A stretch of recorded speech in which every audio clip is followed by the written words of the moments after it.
గ్రామంలో ప్రజలందరికీ శుభవార్త తెలియజేయడానికి వచ్చాం.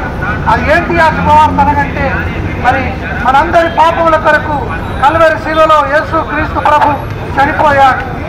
మరి పాపములకు కొరకు చనిపోయి తిరిగి లేచాడు. మనందరి పాప శాపముల కొరకై ఆయన చనిపోవడం జరిగింది.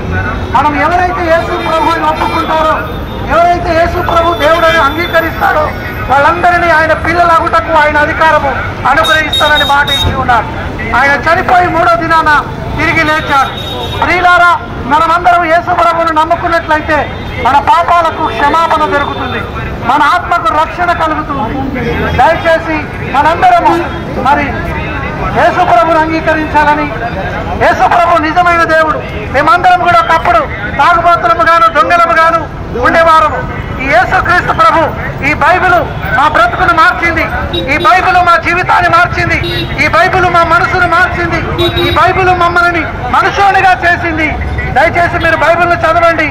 బైబిల్ ఉన్న యేసు ప్రభువును అంగీకరించండి. ఆయన మనందరి కొరకే ఆయన శాపంగా మారాడు. ఆయన రక్షించబడ్డాడు. ఆయన ద్వారానే రక్షణ, ఆయన ద్వారానే విమోచన. దయచేసి అందరూ యేసు ప్రభువును నమ్మి పరలోకం చేరాలని మీ అందరికీ యేసు ప్రభు నామంలో వందనాలు తెలియజేస్తూ ఈ మాటలు ముగిస్తున్నా. దేవుడి మాటలు దీవించును గాక.